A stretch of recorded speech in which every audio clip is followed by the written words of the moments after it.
Hello दोस्तों, कल हमने वर्णमाला की पहली क्लास पढ़ी थी जिसमें वर्णमाला के बारे में समझा था और स्वरों के बारे में भी जाना था। स्वरों का वर्गीकरण देखा था, है ना, किस उच्चारण के आधार पर, जीभ के प्रयोग के आधार पर, यानी 5 आधारों पर बने स्वरों का वर्गीकरण भी किया था।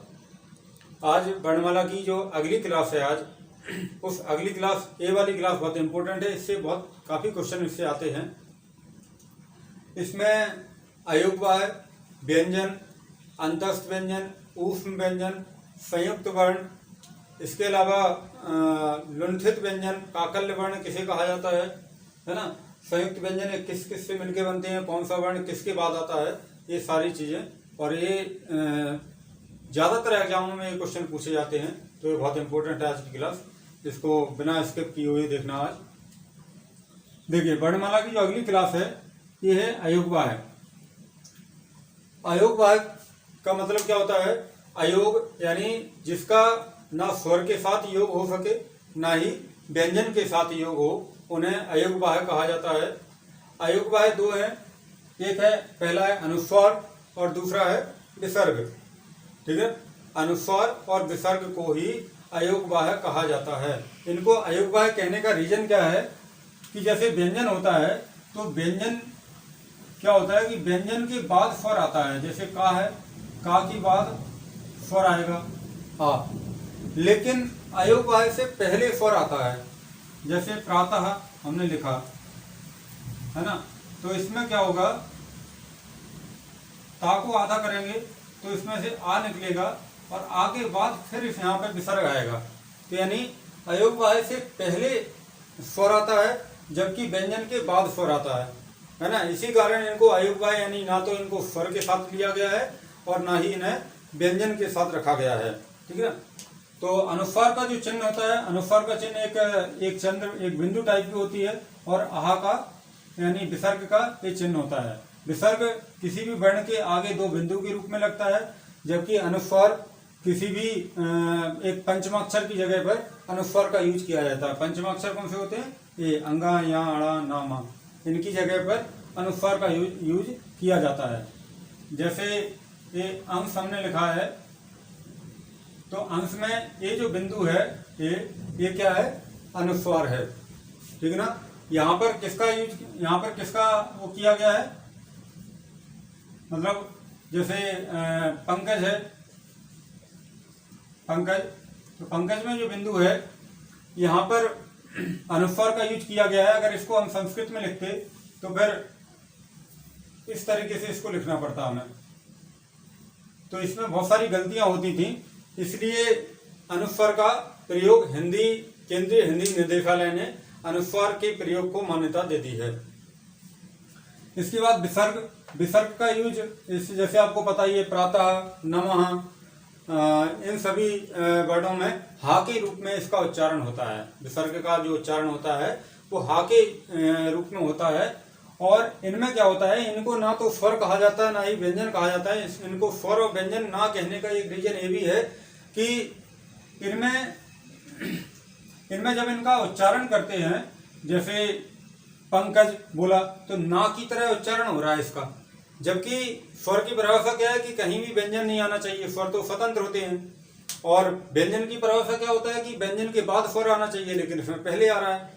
इसलिए इनको ना तो स्वर में रखा जाता है ना ही इनको व्यंजन में रखा जाता है, इसलिए इनको अयोगवाह्य कहा जाता है। और इनको स्वर और व्यंजन के बीच की स्थिति होने के कारण इनको स्वर के बाद और व्यंजन से पहले रखा जाता है अयोगवाह्य को। ठीक है, क्लियर।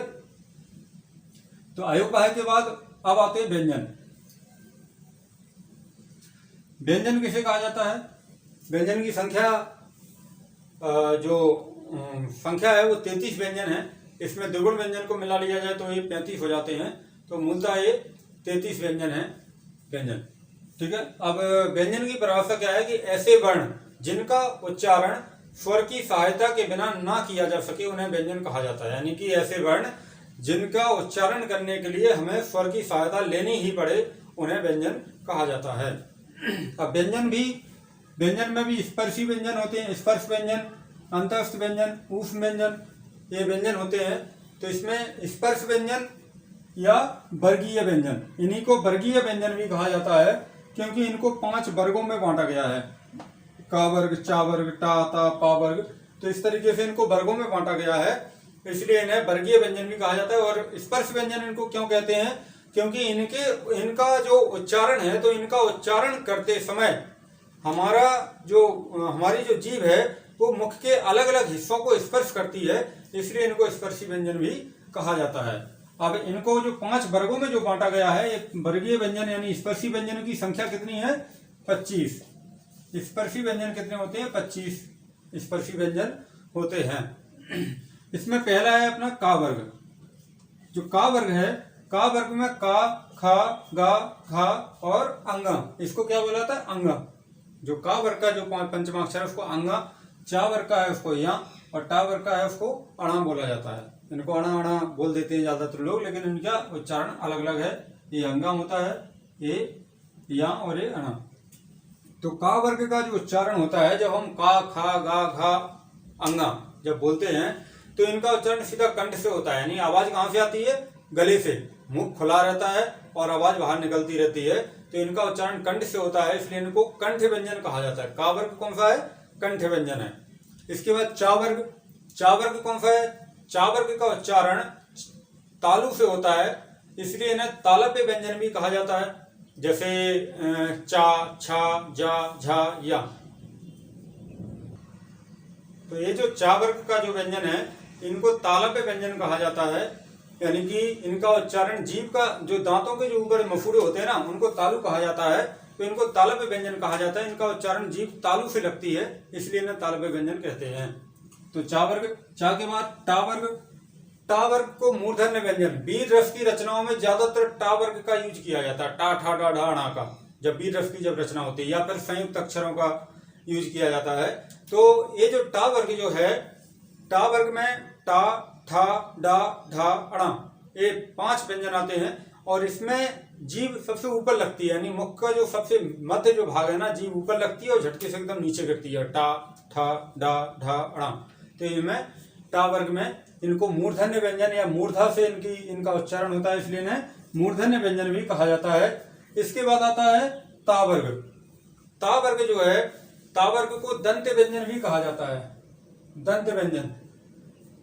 ता, था, दा, धा, ना, इनके उच्चारण में जीभ हल्की दांत से लगती है, दांत से हल्की सी जीभ टकराती है। बिना दांत मतलब जीभ अगर दांत के पास नहीं आएगी तो इनका उच्चारण नहीं हो सकता है, इसलिए इनको दंत व्यंजन कहा जाता है। ऐसे ही पा वर्ग। पा वर्ग को ओष्ठ व्यंजन कहा जाता है। क्यों कहा जाता है, क्योंकि इनके उच्चारण में होंठ आपस में चिपकते हैं, मतलब अगर इनको बोलना है तो होंठ चिपकेंगे, पा, फा, बा, भा, मा, इसलिए इनको ओष्ठ व्यंजन भी कहा जाता है।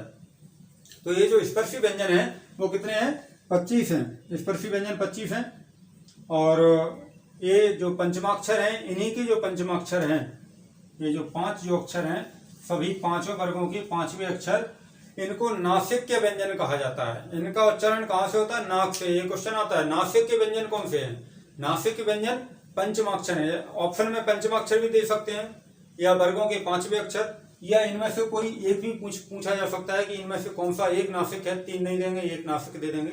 तो इस तरीके से ये 5 कौन से हैं, नासिक्य व्यंजन हैं।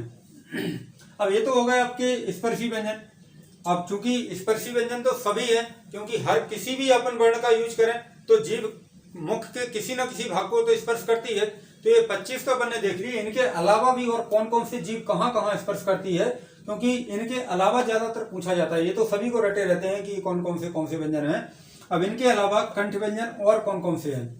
कंठ व्यंजन आ, छोटा आ, बड़ा आ, ये कौन सा है, कंठ व्यंजन। आहा यानी विसर्ग। विसर्ग हा की तरह इसका यूज होता है, इसलिए आवाज सीधी कंठ से आती है। और हा भी क्या है, कंठ व्यंजन है, तो आवाज इनमें कंठ से आती है। तालव्य। तालव्य में ई, या और सा ये वाला जो सीटी वाला सा जिसको अपन बोलते हैं, सीटी वाला सा इसलिए बोला जाता है क्योंकि इसका उच्चारण तालु से होता है। दांत के जो ऊपरी हिस्सा मसूड़ा जो होता है, जीभ वहां स्पर्श करती है, तो इसमें हल्की सी सीटी निकलती है, सीटी जैसा हल्का सा उच्चारण होता है, इसलिए इसको सीटी वाला सा बोलने लगे। लेकिन ये इसका सही सा कौन सा है, तालव्य सा है। तालु से इसका उच्चारण होता है। यानी तालु से कौन कौन से वर्ण है? छोटी ई, बड़ी ई, या और सा। इसके बाद मूर्धा। मूर्धा से कौन कौन से है? ऋषि वाला री, जो स्वर है ऋषि वाला री, तो ये भी मूर्धन्य है, ऋषि वाला री। और ये जो पा वाला सा जिसको बोला जाता है, इसको भी ये मूर्धन्य सा है। इसके उच्चारण के लिए हमें जीभ ऊपर टकरानी चाहिए, इसका सही उच्चारण वही है ना। तो ये री और सा मूर्धन्य है। इसके बाद दंत। दंत या बर्थ से भी इनको बोल सकते हैं, बर्थ से व्यंजन, यानी दांत और मसूड़े के पास जीभ लगती है इनके उच्चारण में, इसलिए इनको बर्थ से व्यंजन या दंत भी बोल सकते हैं।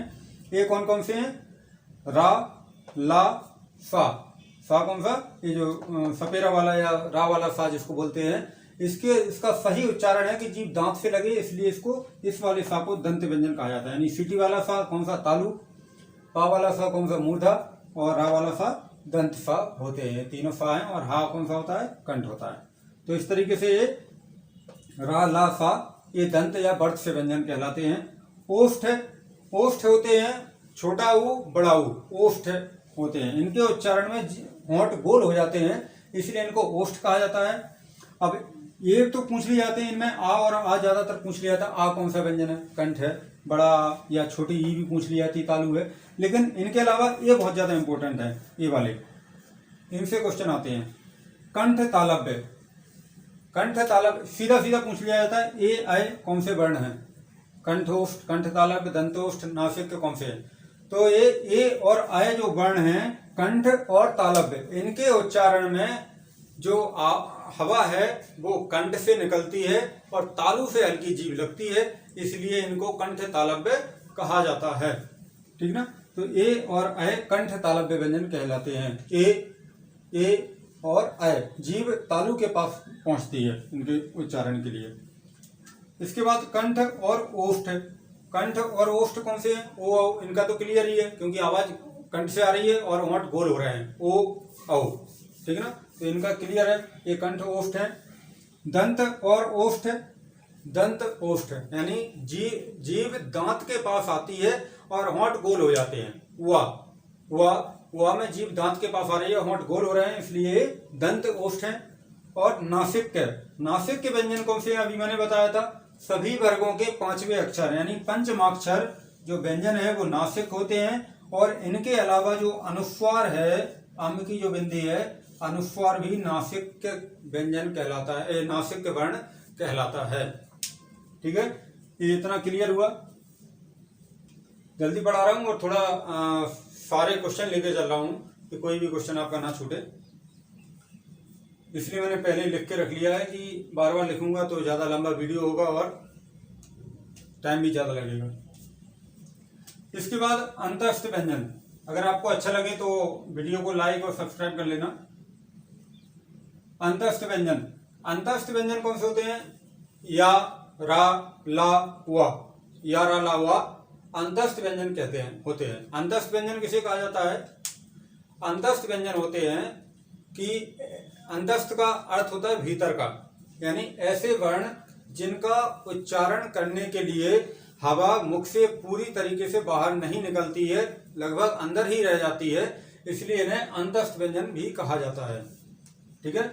या और वा, इनको अर्ध स्वर भी कहा जाता है। क्या कहा जाता है? अर्ध स्वर। अर्ध स्वर क्यों कहा जाता है? क्योंकि या और वा ही दो ऐसे वर्ण हैं। या बनता है ई और आ से, यानी ई के बाद आ जाता है, और वा बनता है ऊ और आ से, यानी दोनों स्वरों से ही मिलके बन रहे हैं, इसलिए इनको अर्ध स्वर कहा जाता है ना। जबकि किसी और भी वर्ण में जैसे का ले लो तो इसमें का और आ आता है, यानी एक व्यंजन एक स्वर, लेकिन इनमें दोनों स्वर ही आ रहे हैं, लेकिन दोनों स्वर मिलकर के बन रहे हैं व्यंजन, इसलिए इनको व्यंजन में रखा गया है, लेकिन अर्ध स्वर इनको इसलिए कहा गया है। इसके बाद रा। रा बहुत इंपॉर्टेंट है, और ला, इनसे क्वेश्चन आते हैं। रा को लुंठित या प्रकंपित व्यंजन भी कहा जाता है। लुंठित का मतलब क्या होता है? रा को लुंठित का मतलब होता है कि ऐसा वर्ण जिसका उच्चारण करने के लिए जीभ की जो नोक है, यानी सबसे आगे वाला जो भाग है, वो मसूड़े के पास जाता है और उससे टकरा करके हल्का कांपता रहता है, उसको लुंठित या प्रकंपित व्यंजन कहते हैं। यानी आलोड़न की प्रक्रिया होती है इसमें, इसलिए इसको लुंठित या प्रकंपित व्यंजन कहते हैं। यानी ऐसा व्यंजन जिसका उच्चारण करने के लिए जीभ की नोक तालू के भाग से टकरा करके हल्की कांपती रहती है, इसलिए इसको लुंठित या प्रकंपित व्यंजन कहा जाता है। यानी दांत के पास जीभ जाती है इसमें। इसके बाद आता है ला। ला होता है पार्श्विक व्यंजन। पार्श्विक का अर्थ क्या होता है? यानी पार्श्विक का अर्थ होता है कि इसके उच्चारण में जीभ और दांत के बीच से हवा निकल जाती है। जीभ और दांत के आसपास से हवा निकल जाती है, यानी इनके पास से हवा निकल जाती है, इसलिए ला को पार्श्विक व्यंजन भी कहा जाता है। ये क्वेश्चन आते हैं, पार्श्विक व्यंजन कौन सा है? तो ये 4 ऑप्शन दे देते हैं, इसमें ला सही आंसर होगा। ऐसे ही लुंठित व्यंजन कौन सा है? अब लुंठित नाम दे देते हैं तो कई लोगों को समझ में नहीं आता है क्या। तो ये लुंठित व्यंजन कौन सा है? रा। क्यों कहा जाता है? क्योंकि जीभ की जो नोक है वो टकरा करके हल्की कांपती रहती है, इसलिए इसको प्रकंपित या लुंठित व्यंजन कहा जाता है। इसके बाद ऊष्म व्यंजन, ये भी बहुत इंपॉर्टेंट है। ऊष्म व्यंजन होते हैं कि इनके उच्चारण में जो जीभ है, इनके उच्चारण में हवा मुंह के अंदर रगड़ खा करके निकलती है। मुंह के अंदर रगड़ खा करके निकलती है, इसलिए मुंह में थोड़ी ऊष्मा पैदा होती है, इसलिए इनको ऊष्म व्यंजन कहा गया है। ऊष्मा क्यों पैदा होती है? क्योंकि अपन सा वजह से बोलते हैं, तो सा में आप खुद उच्चारण करके देखना, सा, तो ये हल्की सी सीटी निकलती है और अंदर थोड़ी सी हवा पहले घूमती है, उसके बाद बाहर निकलती है, इसलिए इसमें ऊष्मा पैदा होती है, इसलिए इनको ऊष्म व्यंजन कहा गया है। सा, सा, सा, हा, ये इसलिए ऊष्म व्यंजन कहलाते हैं। और इनके ये तीनों सा को, ये वाला कौन सा है? तालव्य सा, ये वाला मूर्धन्य सा, ये दंती सा, और हा तो पता ही है कंठ होता है। ठीक है। अब एक चीज और देख लिए, काकल्य वर्ण। काकल्य वर्ण किसे कहते हैं? काकल्य वर्ण यानी कि ऐसा वर्ण, काकल्य वर्ण होता है ऐसा वर्ण जिसका उच्चारण करते समय मुख खुला रहता है, पूरा मुंह यानी मुख द्वार खुला रहता है, पूरा मुंह खुला रहता है और हवा झटके से बाहर निकल जाती है, उसे काकल्य वर्ण कहा जाता है। इसकी परिभाषा भी पूछ सकते हैं कि ये परिभाषा दे देंगे ये कौन सा वर्ण है, तो इस तरीके से काकल्य वर्ण की परिभाषा है कि ऐसा वर्ण जिसका उच्चारण करते समय मुंह खुला रहता है और हवा झटके से बाहर निकल जाती है, उसे काकल्य वर्ण कहते हैं। ये काकल्य वर्ण होते हैं आहा यानी विसर्ग और हा। हा के उच्चारण में मुंह खुला रहता है और कंठ से हवा सीधी बाहर निकल जाती है, इसे काकल्य वर्ण कहा जाता है। ठीक है। काकल्य वर्ण ये क्वेश्चन आ सकता है, इंपोर्टेंट है, ज्यादातर दिया नहीं रहता है कहीं। इसके बाद आते हैं द्विगुण व्यंजन या उत्क्षिप्त व्यंजन। उत्क्षिप्त का भी अर्थ पूछ सकते हैं। उत्क्षिप्त का अर्थ क्या होता है? तो ये लिखा हुआ है, उत्क्षिप्त का अर्थ होता है फेंका हुआ। फेंका हुआ मतलब कि उत्क्षिप्त में जो वर्ण आते हैं ड़ा और ढा, इनको ड़ा और ढा बोला जाता है, ना कि डा और ढा। तो ये ड़ा और जो ढा है, जैसे बाढ़ अपन लिखते हैं तो बाढ़ में क्या आता है? ये ढा आता है, ना कि ढा, है ना। तो बाढ़ जो बोलते हैं, इनमें क्या होता है, जब इनका उच्चारण करते हैं ड़ा, तो इनमें जीभ ऊपर जाती है और एकदम झटके से नीचे गिरती है, इसलिए इनको उत्क्षिप्त व्यंजन यानी फेंका हुआ, जीभ टकराते हुए ही वापस नीचे फेंक दी जाती है, तो इसलिए इन्हें उत्क्षिप्त या द्विगुण व्यंजन भी कहा जाता है। यानी कि एड़ा और ढ़ा होते हैं, इनको व्यंजन में भी शामिल कर लिया जाता है। तो ये 35 व्यंजन होते हैं, वैसे 33 है, द्विगुण व्यंजन को मिला करके ये 35 हो जाते हैं। इसके बाद है संयुक्त वर्ण। संयुक्त वर्ण,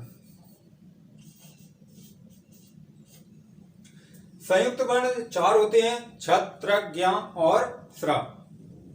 छत्र का ऐसे मिलकर के बनता है का और सा से, आधा का और पूरा सा। कौन सा सा? मूर्धन्य सा, है ना। आधा का और पूरा सा से मिलकर के छत्र बनता है। इसलिए ये क्वेश्चन आता है कि हिंदी वर्णमाला में छत्र का स्थान किस वर्ण के बाद आता है? छत्र का स्थान आता है का के बाद। यानी हिंदी वर्णमाला में का के बाद छत्र का स्थान आता है। ये बहुत इंपॉर्टेंट क्वेश्चन है। ऐसे ही त्रग्य, त्रग्य का स्थान ता के बाद आता है, तो ये त्रग्य किससे, ता और रा से मिलकर के बनता है, इसलिए त्रग्य में ता और रा के बाद, ता के बाद त्रग्य का स्थान आता है। ज्ञा, ज्ञा जा और या से मिलकर के बनता है, इसलिए हिंदी वर्णमाला में जा के बाद ज्ञा आता है। और जो स्रा है, स्रा सीटी वाला जो सा है, यानी तालब पे जो सा है, सा और रा से मिलकर के बनता है, इसलिए हिंदी वर्णमाला में स्रा का स्थान सा के बाद आता है। ये क्वेश्चन पूछ लिए जाते हैं। त्रग्य किस वर्ण के बाद आता है, ता के बाद, ज्ञा जा के बाद, स्रा सा के बाद और छत्र का के बाद। अब जैसे आप पूछोगे कि का के बाद कैसे आता है, तो आप छत्र की स्पेलिंग भी देख लीजिए। छत्र की स्पेलिंग क्या होती है, KSH बनी कैसे है, क्योंकि का आधा है तो का की के और सा पूरा है तो सा की SH है ना। इस तरीके से छत्र की स्पेलिंग बनी है ना। तो ये का और सा से मिलकर के ये छत्र बनता है, ठीक ना। तो इसलिए अब का के बाद छत्र आ गया, ता के बाद त्रग्य आ गया, जा के बाद ज्ञा आ गया और सा के बाद स्रा आ गया, तो अब और कोई वर्ण बचा ही नहीं है। तो इसलिए हिंदी वर्णमाला का अंतिम वर्ण क्या हो गया, हा। हा के बाद यानी कि अब कोई वर्ण नहीं आता है। इनको हा के बाद नहीं लिखा जाता है, बल्कि छत्र को का के बाद, त्रग्य को ता के बाद, ज्ञा को जा के बाद और स्रा को सा के बाद, ये इनका सही क्रम है। इसलिए हिंदी वर्णमाला का एक क्वेश्चन अगर पूछ लिया जाए कि हिंदी वर्णमाला का अंतिम वर्ण कौन सा है, तो हिंदी वर्णमाला का अंतिम वर्ण हा है, यानी काकल्य वर्ण भी जिसको बोला जाता है, ठीक है। तो इस तरीके से ये व्यंजन होते हैं। अब इसका एक वीडियो और होगा जिसमें पूरी वर्णमाला कंप्लीट हो जाएगी। और अगर कुछ छूटे तो आप कमेंट में बता सकते हैं, और कुछ भी आपको कमेंट करना हो, है ना, कैसी क्लास रही, कैसा लग रहा है आपको पढ़ने में, तो आप उसको कमेंट के थ्रू आप बताएं। और चैनल को लाइक, सब्सक्राइब, शेयर जरूर करें, जिससे पढ़ाने में भी थोड़ा और अच्छा लगे, ठीक है। धन्यवाद।